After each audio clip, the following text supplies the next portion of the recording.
Bonjour à tous, bonjour à toutes, bienvenue dans votre rendez-vous hebdomadaire dédié à la mobilité. Cette semaine, on va parler vélo et notamment vélo Made in France avec en invité Marc Simoncini, le fondateur de la marque Angel Bike. C'est parti pour En route pour demain. En route pour demain, présenté par Pauline Ducamp sur BFM Business et Tech Co.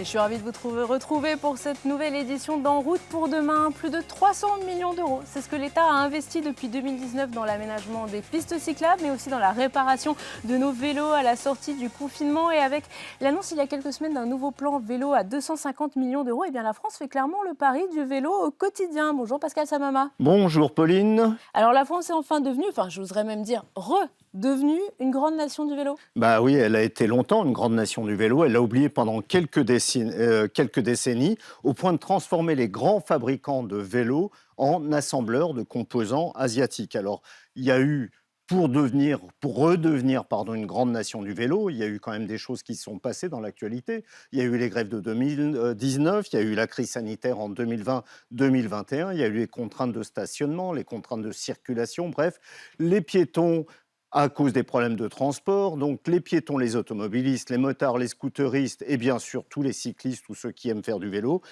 ont renforcé cette armée de cyclistes qu'on voit partout dans nos rues.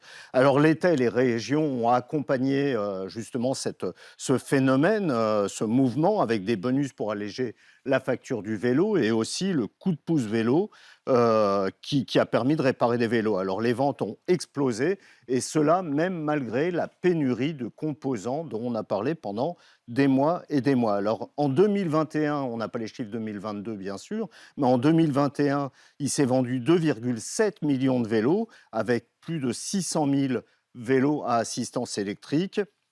La croissance en volume, c'est 4%. La croissance en valeur, c'est 15% pour atteindre 3,4 milliards d'euros.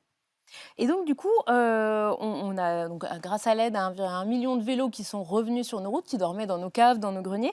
Mais finalement, pour les cyclistes, tout va bien. Bah, tout va bien, oui, mais j'ai plutôt envie de dire non, en fait. Non, parce qu'il reste désormais de gros dossiers à gérer. Le plus important, c'est la sécurité. Alors, il faudrait sensibiliser les usagers, tous les usagers, hein, bien sûr, les cyclistes, mais pas seulement, hein, aussi les piétons, les automobilistes, les chauffeurs de camionnettes et de poids lourds, les motards, les cyclomotoristes, des risques encourus par ces nouveaux acteurs qui défilent en nombre dans les rues et sur les boulevards. La mortalité, ça c'est important, augmente fortement depuis 2 ans, justement, depuis le lancement de ce phénomène du vélo. En 2021, le ministère de l'Intérieur a recensé 227 personnes décédées, 227 cyclistes décédés. Le chiffre augmente de 40 à 50 personnes chaque année depuis 2019. C'est très inquiétant. Et c'était la première fois, en plus, qu'on passait la barre, malheureusement, des 200 cyclistes tués sur les routes. Exactement, c'est une première, c'est jamais arrivé. Depuis 20 ans, ça n'était jamais arrivé. Alors, on sait que les usagers sont conscients des risques, hein, on les voit s'équiper de mieux en mieux. Le casque n'est pas obligatoire, mais on voit de plus en plus de cyclistes avec des casques, avec des vêtements réfléchissants.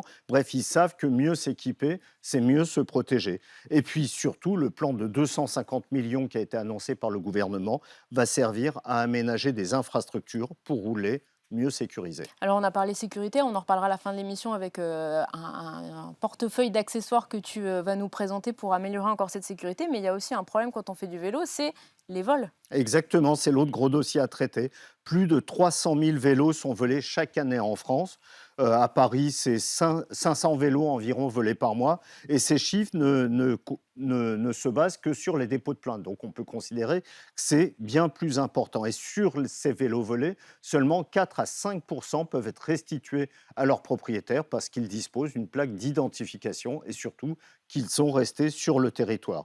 Plus d'un tiers des cyclistes se sont déjà fait voler leur bicyclette au moins une fois. Et pour de nombreuses victimes, l'incident a provoqué l'abandon de la pratique du vélo. Pire, la crainte du vol dissuade encore beaucoup de monde à passer au vélo, à investir 1 000, 2 000, 3 000 euros dans un vélo et dans un vélo neuf. Bref, la nation du vélo que nous sommes redevenus a encore beaucoup à faire pour rassurer toute une population de cyclistes. Alors Pascal, tu vas rester avec moi parce que c'est question de sécurité aussi, c'est l'enjeu autour du vol et puis aussi tout le Made in France. Est-ce qu'on peut produire des vélos en France? Eh bien, on va en parler tout de suite avec notre invité. BFM Business et Tech Co présente En route pour demain, l'invité. Et alors notre invité, c'est un passionné de vélo. Bonjour Marc Simoncini. Bonjour. Alors vous êtes fondateur en 2020 d'Angel Bikes, c'est une toute nouvelle marque de vélos connectés. Vous avez aussi une marque de vélos de course, très premium, très exclusive qui s'appelle Heroine, on en parlera aussi. Et on le voyait à l'instant avec Pascal, en fait les choses bougent en France autour du vélo, mais on part quand même de loin. Et on avait envie en fait de partager avec vous votre expérience justement d'entrepreneur qui a voulu faire du vélo made in France, qui a voulu fabriquer en France et un vélo qui n'est pas forcément justement destiné aux gens qui à la base aiment le vélo. Alors vous produisez en France avec Seb en Côte d'Or. Aujourd'hui, est-ce que vous pensez justement que les conditions existent pour qu'une industrie du vélo de grande ampleur s'épanouisse en France? Alors non, je vais répondre tout de suite à la fin de la question. La filière vélo a été complètement abandonnée en France depuis très longtemps et la plupart des pièces viennent désormais d'Asie. Et c'est une industrie qui a été... Alors il y a quelques marques françaises qui ont subsisté, mais très peu produisent en France, voire quasiment pas. Donc maintenant, si on devait reconstruire toute la filière vélo, un vélo, c'est des centaines de pièces. Oui, on ne s'en rend pas compte. C'est vrai, quand on imagine un vélo, ça paraît extrêmement simple. Ben, ça ne l'est pas. Alors évidemment, les gens voient un cadre. Le cadre, c'est presque le principal coût de production. Tout ça est parti en Asie depuis très longtemps, mais il y a des pays qui se sont mis il y a quelques années à essayer de recréer des filières vélo. Par exemple, le Portugal ou des pays de l'Est ont commencé à retravailler des filières vélo, notamment pour les cadres. Et donc, il y a quelques pays qui ont réussi à refaire ça. En France, ça démarre à peine. Il y a eu un grand mouvement pendant le Covid en disant qu'il faut réindustrialiser la filière vélo. Il y a eu un rapport qui est sorti sur ça et on voit qu'il y a beaucoup de choses à faire en France. Si vous trouvez une pédale, par exemple, personne ne fait des pédales en France. Ou le cadre aluminium qu'on fait chez Angel, qui est très léger, qui est un des plus légers du marché, on a trouvé très peu de gens capables de faire de l'aluminium en France dans ces types de processus. Et on est parti dans la filière aéronautique. Les gens qui nous font notre aluminium, ce sont des gens qui font des pièces d'avion. On n'a pas trouvé des gens dans l'industrie du cycle. Donc beaucoup de travail pour recréer une filière parce que le vélo, c'est beaucoup de pièces. Et donc beaucoup de savoir-faire. Justement, pour vous, c'était indispensable de vous associer à Seb pour pouvoir produire. Vous n'auriez pas pu le faire vous-même, même alors qu'il a fallu que vous recherchiez des compétences, que vous alliez chercher à droite à gauche dans d'autres filières? Alors nous, on a subi deux phénomènes pas prévus. La première, c'est qu'on avait prévu de vendre 1500 vélos et d'en fabriquer 1500 vélos. Et on a arrêté les précommandes d'Angel quand on était parti pour en avoir 10 000. Donc on a compris qu'il fallait qu'on fabrique des milliers de vélos et on n'était pas équipé pour ça. Et le deuxième événement, c'est que le Covid est arrivé et il a fallu qu'on construise une unité de production en plein Covid, avec des pièces qui n'arrivaient plus de Chine, avec des pénuries partout. Donc on s'est retrouvé face à un mur de production qu'on n'a absolument pas pu franchir tout seul. Et le ciel m'a permis de croiser Seb, qui s'est dit, voilà, ça c'est une industrie dans laquelle on a envie d'aller, c'est un savoir-faire à haute valeur ajoutée qu'on a envie et qu'on peut produire en France. Et on s'est associé avec Seb, sans qui on serait arrivé nulle part. Au vu des conditions qu'on avait à affronter. Et 2 ans plus tard, vous sentez quand même qu'il y a des choses qui ont bougé? Par exemple, si on prend le cadre, qui est quand même un élément indispensable sur un vélo, vous sentez qu'il y a une filière française qui est en train de naître, ou finalement, il y a vous d'un côté qui produisez vos cadres, quelques autres marques extrêmement premium et c'est tout? Ouais, nous, on s'est battu pour fabriquer un cadre. Je vais donner un chiffre sans donner de chiffre, mais notre cadre produit en France, il coûte 8 fois plus cher que celui de mon concurrent qui fait produire en Asie. Donc quand vous avez déjà un cadre qui est un principal poste de coût sur un vélo qui est 8 fois plus cher à produire en France, pas que conjoncturellement avec la France, mais parce qu'aussi on a une technologie extrêmement pointue. Mais bon, la somme des deux fait que notre cadre coûte 8 fois plus cher que nos concurrents. Donc on se bat pour produire ça en France. On ne peut évidemment pas répercuter le surcoût sur le prix du vélo, sinon c'est un vélo qui coûterait 4 500 €. Donc c'est vrai qu'on est dans une équation pas simple. On compte sur... le principal atout de notre vélo qui est le poids. Plus un vélo est léger, plus il est cher. Donc notre vélo est très léger, donc on peut le vendre plutôt assez cher. Mais néanmoins, c'est extrêmement difficile de produire en France si c'est ça la conclusion à laquelle on doit arriver.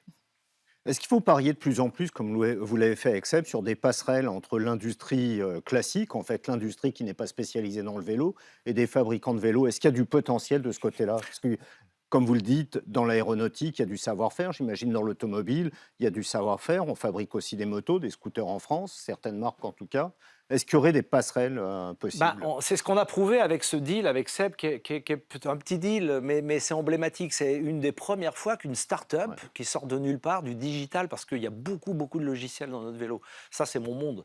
Nous, on a mis beaucoup d'intelligence, beaucoup de software dans le vélo, mais l'industrie, ce n'était pas notre univers. Et le fait qu'une petite start-up de software s'associe à un géant de l'industrie, c'est un cas assez unique dans l'histoire d'une synergie entre un groupe bicentenaire et une start-up. Donc, on a créé des ponts, on a pris beaucoup de savoir-faire chez Seb, on a apporté beaucoup de choses aussi à Seb par la vision qu'on a du digital.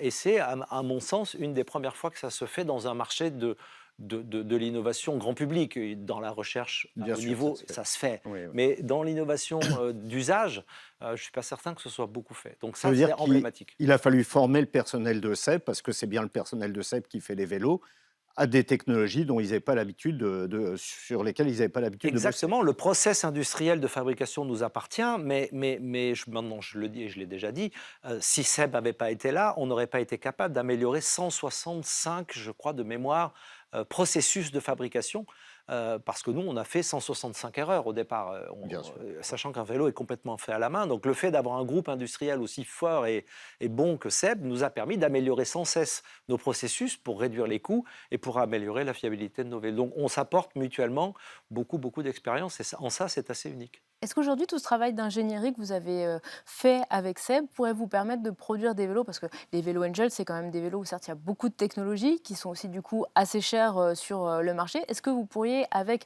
tout ce travail industriel, produire des vélos peut-être un petit peu moins chers, ou aujourd'hui c'est inenvisageable? Alors, dans l'état actuel des choses, c'est inenvisageable de faire un vélo léger, intelligent, produit en France, pas cher. Seb ou pas, on n'y arrivera probablement pas, et ce n'est pas notre objectif. Ce qui nous conforte dans l'idée que ce n'est pas si grave que ça, c'est que plus le pays est mature dans l'usage du vélo, plus les gens se servent d'un vélo pour aller travailler, plus ils comparent le prix d'un vélo à une voiture. Quand on compare le prix d'un vélo électrique à un vélo manuel, 3 000 à 4 000 euros, ça paraît cher. En Allemagne, on ne compare pas le prix d'un vélo avec un vélo, on compare le prix d'un vélo électrique avec une voiture. Et les Allemands sont massivement passés aux vélos de fonction qui leur permettent d'aller travailler. Donc plus le pays est mature, plus le prix moyen des vélos est élevé. Donc aujourd'hui, notre vélo est perçu comme pas cher en Allemagne, par exemple. Donc on espère que la maturité de la France étant ce qu'elle va devenir, les gens acceptent de payer leur vélo de telle manière à ce que ce soit leur moyen de transport pour aller travailler. Justement, qui sont aujourd'hui les clients Angel? Alors, les clients Angel, de fait, ce sont des CSP+, voire plus. Ils ont à peu près entre 40 et 50 ans. Mais ce qui est étonnant, c'est qu'on a fait un vélo qui n'était pas un vélo de cycliste. On a fait un vélo simplissime, avec une batterie très légère, qui permet juste d'aller 4 ou 5 fois au bureau par jour, de faire 5 km à chaque fois, avec une technologie très simple. Pas de courroie, pas de dérailleur. Et on s'est fait plutôt taper dessus par les puristes du vélo. Mais nous, notre vélo, il s'adressait à des gens qu'on essayait de convaincre d'abandonner la voiture.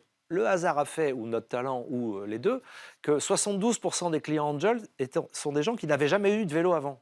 Et donc, ils sont passés au vélo pour la première fois avec le vélo Angel. Et donc, le dérailleur, la courroie, tout ça, ça leur importe peu. Ils voulaient un vélo simple, un vélo facile, en fait. Et ils partent rouler. Mais ça veut dire aussi qu'il y a un service à apporter aux clients. Bien sûr. Parce qu'un vélo traditionnel, les cyclistes le bidouillent eux-mêmes, le réparent, alors que pour un Angel, c'est moins possible vu la clientèle. C'est un des problèmes qu'on a résolu et qui était compliqué, c'est comment est-ce qu'on arrive à créer de la maintenance suffisante pour que les vélos soient maintenus, améliorés, réparés, etc. Donc on a créé un gros atelier à Saint-Ouen de réparation centralisée où on va amener les vélos pour les remettre et se relivrer chez les clients. Et on a aussi recréé un réseau de Flying Guardian, parce qu'on est bilingue, puisqu'on veut aller à l'Europe. Ce sont des mécanos qui viennent à domicile avec une camionnette et qui vous réparent votre vélo sur place. Pour 80% des réparations, ça se fait très bien sur place. Ouais, bien. Et ça, c'est faisable du coup dans toute la France? Parce que je pense que vous avez des clients Angel partout. Mais par contre, la deuxième phase d'Angel et de son développement, c'est de lancer Angel dans tous les pays d'Europe. Mais avant d'arriver dans un pays, il faut l'avoir testé, ce qu'on a déjà fait. Et surtout, il faut préparer l'infrastructure de maintenance au cas où on ait des centaines de clients qui nécessitent de la maintenance. Donc, c'est quand même pas un développement si rapide que dans le digital. Et là, aujourd'hui, du coup, vous nous parlez d'Europe, vous nous parlez de développement international. Quels sont les prochains pays, les prochains marchés où vous avez envie de vous implanter? Alors, aujourd'hui, on est en train de préparer une levée de fonds qui va nous permettre, si on l'a réussi, d'aller dans les principaux pays matures, donc beaucoup l'Allemagne, la Belgique, la Hollande, la Norvège, la Suède, donc des pays nordiques, et ça nécessite des adaptations, parce que dans un pays où il fait -20, une batterie ne fonctionne pas pareil qu'à Paris, donc c'est beaucoup de complexité technologique, et les pays du Sud, l'Espagne et l'Italie, où on a un très très bon accueil pour des raisons différentes. L'Espagne parce que c'est un pays qui s'éveille au vélo, et l'Italie parce qu'ils sont fous de design. Or, la première raison d'un achat d'un Angel, quand on a interrogé nos clients, l'IFOP l'a fait, c'est le design du vélo. Et en Italie, ils sont très sensibles au design.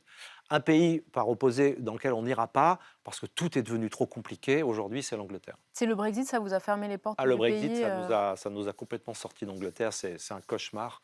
Tout est un cauchemar. Donc voilà, on ne fera pas l'Angleterre dans ces conditions-là. Et un jour, les États-Unis? Alors, c'est la troisième phase. Nous, notre plan de développement, c'est Europe. Donc, on vient d'en parler, et reste du monde. Dans reste du monde, on a bien sûr les États-Unis qui sont sous des normes différentes. Les vélos roulent plus vite, les gens sont pas de la même morphologie, ils sont plus grands, les villes sont plus grandes, donc il faut créer un nouveau modèle. Hein, et puis après, l'Asie ou l'Australie, tous ces pays. Mais ça veut dire que Seb va vous accompagner sur tous ces développements, ou vous allez trouver d'autres partenaires industriels selon les pays? Alors, moi, j'ai un deal industriel avec Seb. Seb est dans mon capital, c'est mon partenaire unique aujourd'hui, donc on essaye de travailler avec eux partout. Maintenant, ils ont des usines partout dans le monde, et donc il n'est pas exclu que si on allait vendre notre vélo au Japon, la technologie Angel serait exportée dans une usine au Vietnam si Seb avait une usine là-bas, et les produits asiatiques pourraient être produits par Seb au Vietnam ou au Canada pour le marché américain. Vous envisagez d'autres vélos? Parce qu'aujourd'hui, vous avez un modèle. Est-ce que demain, on pourrait voir un cargo? Est-ce qu'on pourrait voir un vélo plus sportif? C'est quoi le futur d'Angel en termes de gamme? Alors d'abord, on a deux modèles. On a la version sport, le Angel M, la version cruiser qu'on vient de sortir, qui est plus confortable et un petit peu plus lourde, mais beaucoup plus confortable. Maintenant, on prépare une deuxième version de notre vélo et un nouveau modèle dans 2 ans. C'est à peu près 2 ans de développement pour faire un vélo. Nous, notre mission, c'est décarboner les villes. Donc, tout ce qui va nous permettre de mettre plus de vélos et moins de voitures thermiques dans une ville, c'est là-dessus qu'on se focalisera. On ne fera pas de vélo pour faire 300 km pour aller travailler ou aller aux champignons. Non, on restera dans les centres-villes.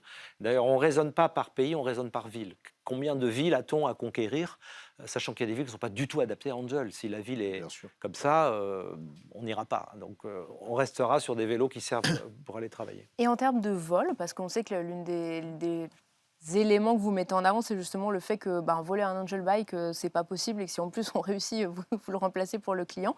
S'il y a des pays justement où vous dites qu'il va peut-être falloir qu'on change de technologie, ou aujourd'hui votre technologie elle est adaptée à tous les futurs marchés que vous avez envie de conquérir? Quand on a lancé Angel et qu'on a demandé aux gens pourquoi vous n'avez pas un vélo, les deux réponses étaient c'est dangereux de circuler avec et on va me le voler. Et donc Angel, c'est parti de cette idée-là. Comment on fait un vélo très sûr et comment on fait un vélo involable? On l'a rendu quasiment involable. Et il est tellement involable qu'aujourd'hui, si vous achetez un Angel et si par hasard on vous le vole, la marque vous le remplace. On prend le risque à votre place et on vous remplace votre vélo. Par un vélo neuf? Par un vélo. On me vole identique. mon vélo. Si votre vélo a 5 ans, on vous donnera un vélo d'occasion, mais si votre vélo est neuf, on vous me donnera redonne un vélo. Exactement. On prend le risque et c'est inclus dans le prix. C'est arrivé combien de fois jusqu'à présent? Très peu. C'est pour ça qu'on peut le faire. Maintenant, franchement, s'il n'y a pas beaucoup de vols en France, je pense qu'on est tranquille. Écoutez Marc, en tout cas, merci beaucoup d'avoir été avec nous aujourd'hui. Vous restez avec nous parce qu'on va parler désormais accessoires vélo. BFM Business et Tech Co présente En route pour demain, en région. Nous en parlions à l'instant avec notre invité Marc Simoncini qui est toujours avec nous. Merci beaucoup d'être resté en plateau. La sécurité, c'est un point essentiel à vélo, en particulier en cette saison. Il commence à faire froid, il commence à pleuvoir, la nuit tombe plus vite. Et Pascal, tu nous as fait une petite sélection d'accessoires utiles en cette période, mais paradoxe, c'est des marques qui ne viennent pas du monde du vélo. Exactement, c'est un peu comme Marc Simoncini qui vient d'un autre univers de la tech et qui se lance dans le vélo parce qu'il aime le vélo. Il y a de plus en plus de marques qui commencent à s'intéresser au vélo parce que c'est des produits, parce qu'il y a une clientèle de plus en plus nombreuse et qu'il y a un vrai marché. Et c'est surtout aussi lancé par des passionnés. Alors la première que j'ai détectée, c'est une marque qui s'appelle Let's Ride. Let's Ride, c'est une marque marseillaise. Marc, si vous voulez toucher, essayer... Bien parce que je les ai toutes testées. Donc... Alors, Let's Ride, c'est une marque marseillaise qui a été créée par un designer, un créateur de mode qui s'appelle Mostadira Adam. Il fait du vélo. C'est chaud. C'est chaud. C'est très beau. C'est quelqu'un qui est cycliste, qui fait du vélo, qui utilise son vélo tout le temps et qui se disait jamais j'utiliserai les tenues de vélo que tout le monde a, c'est trop sport, c'est pas son truc. Et donc il s'est dit je vais créer une gamme de produits de vélo, de vêtements de vélo qui sont jolis, qui sont sécurisés. Ça a l'air Parce super que confort. En cette plus. veste, elle est chaude, elle protège de la pluie, mais surtout, il y a des protections. Il s'est inspiré de la moto, du scooter. Il y a des protections dans le dos, sur les coudes, sur les épaules. C'est vraiment un produit qui est beau, efficace et qui protège des chutes, de la pluie, du vent. C'est quand même quelque chose qui est... Les protections sont homologuées, hein, c'est des protections de moto qui sont homologuées jusqu'à 70 Oui, km/h. c'est ça, on voit vraiment qu'on vient du monde de la moto. Exactement, c'est ça. Deuxième En termes de marque, tarifs, du coup, juste pour qu'on ait une petite idée. 275 euros. Personnellement, je trouve que pour un manteau chaud, efficace, technique, c'est pas Oui, puis qui est quand excessivement même assez cher. élégant, on peut le non, garder. Il y a la version sans protection à 225 euros pour les gens qui ont des scooters, des motos, qui ont déjà un paquet de protection à la maison et qui peuvent équiper parce que les étuis, les housses à protection qui sont à l'intérieur sont standards. Donc on peut mettre n'importe D'accord. quelle protection, c'est assez intéressant. Il y a des fermetures éclairs, on peut tout laver. Alors, si j'ai déjà un blouson, notre deuxième accessoire, ça va me permettre justement de garder mon manteau, mais d'éviter d'être trempé quand j'arrive. Ben, ça, c'est une cape. Ah, c'est la fameuse cape. C'est la fameuse cape Quel bonheur. dont nous a parlé Marc Simoncini quand on a eu un rendez-vous ensemble. Il m'a fait découvrir cette marque. C'est Reine, c'est une marque danoise. Reine, c'est une marque qui fait du prêt-à-porter pour se protéger et du froid et de la pluie. Et dans un pays où on fait beaucoup de vélo. Exactement. Et là, ils se sont dit, eh ben, on va décliner une gamme d'accessoires, d'équipements pour cyclistes. Et ils ont sorti ça. Alors ça, c'est phénoménal. Ça, C'est une... c'est ce qu'il faut, ça. Ça, c'est le- vous en avez une, Marc Bah, non, mais je regrette parce qu'on a beau avoir un pantalon et un blouson, il n'y a pas mieux que la cape. Alors je dis pas qu'en termes de look, c'est formidable. Eh ben, celle-là a un look Mais plutôt elle est pas mal. Alors là, en plus, celle-là est très belle et le tissu est dingue. Le tissu est dingue, elle est souple, elle protège super bien. C'est quand même, il y a des accessoires, on peut y ajouter des manches et ils vendent aussi un surpantalon pour protéger bien sûr le bas du corps quand il pleut. C'est quand même quelque chose de phénoménal. Ils ont vraiment décliné, Rein a vraiment décliné une gamme de produits pour cyclistes, hein. Il y a des sacs, il y a un tas de choses qu'ils font et eux ne viennent pas du vélo, ils viennent vraiment du prêt-à-porter, ils viennent de la mode. C'est une marque fashion, assez fashion, ils vendent dans toute l'Europe. Et du coup, là, en termes de tarifs, c'est plus abordable que notre manteau de départ. Plus abordable. Pour un vêtement de cette qualité, je trouve aussi que c'est accessible. C'est 95 euros la Oui, cape. sous la barre des 100 Alors, euros, ce n'est ça pas le reste, poncho qu'on va acheter d'entrée de gamme, qu'on va acheter, Mm. qui va se déchirer au bout de 3 fois. Non, c'est quand même assez solide. Les coutures sont soudées. Ce n'est pas de la couture, hein, c'est vraiment de la soudure de ce produit. C'est quand même quelque chose d'assez technique quand même. Donc, une fois on est équipé, là, il peut pleuvoir, mais alors, du coup, il nous faut quand même un. Est-ce qu'on met un. Oui, on met un casque à Oui, vélo. on met un casque. Alors, je sais que Je sais que ça fait débat. Donc, les vélotappeurs n'aiment pas du tout quand on parle de casque, hein, mais je crois qu'il faut quand même un casque. Il y a beaucoup de marques de casques de vélo qui existent, hein, il y en a plein, on en a Bah, c'est le parlé. mien. C'est pas vrai. Ouais, on me l'a offert. Alors, autant pour la cape, on avait travaillé le truc, autant pour le casque, on n'avait pas, Eh ben, pas les secrets. exactement. Marco, c'est une marque de casque de moto. Et ils se sont dit, parce que le fondateur de Marco fait aussi du vélo et qui s'est dit, ce serait bien que c'est quand même quelqu'un qui a l'habitude de porter un casque. Il s'est dit, il faudrait des bons casques. Ils ont développé toute une gamme de casques de vélo en s'inspirant des casques de moto. Ouais. Alors, le casque, bien sûr, il est super solide, il est super résistant, c'est une matière homologuée. Puis il a l'air beaucoup plus enveloppant que les casques qu'on Tout à voit fait. classiques de vélo. Protège les oreilles du froid, ça, on peut les retirer l'été pour avoir bien sûr moins chaud. Toute la housse intérieure s'enlève et se lave à la machine, comme les casques de moto. Il y a une visière, bien sûr, pour protéger du vent. Et pour protéger de la pluie, ils ont eu la bonne idée de rajouter une visière solaire. C'est un casque de moto adapté à la pratique du vélo. C'est quand même le gros investissement, mais il ne faut pas oublier que ça coûte moins cher qu'une tête à remplacer. Oui, c'est même surtout, c'est remplaçable. Oui, du coup, parce que pour ce casque-là, on est sur, en termes de tarifs, on est à combien? 179 euros. Par rapport à un casque de moto, c'est de bonne qualité, non, c'est acceptable. Et c'est vraiment un vrai investissement, c'est comme un système de protection, un U, une chaîne pour son vélo. Si on commence à se dire on achète le moins cher parce qu'on va faire des économies, c'est des fausses économies parce que le vélo va disparaître. Et là, c'est pour se protéger. Et alors, dernier accessoire que tu nous as amené, c'est un sac à dos justement conçu aussi pour les cyclistes, mais par un fabricant qui n'est pas du tout pareil, lui, qui vient d'un Non, autre univers. la marque, c'est Deuter, c'est une marque allemande. Alors, ils sont lancés à la fin du 19e siècle, ils faisaient les sacs pour la poste bavaroise. Donc, ils sont lancés comme ça. En Bavière, bien sûr, normal, ils sont lancés, ils ont fait des équipements pour les alpinistes avec des sacs très techniques. Et là, ils lancent une gamme de sacs de vélo. C'est très léger, C'est très beau. ultra confortable, sécurisé parce que, bien sûr, il y a des ceintures pour que le sac soit vraiment bien accroché. Sur le devant, il y a un support pour accrocher son casque.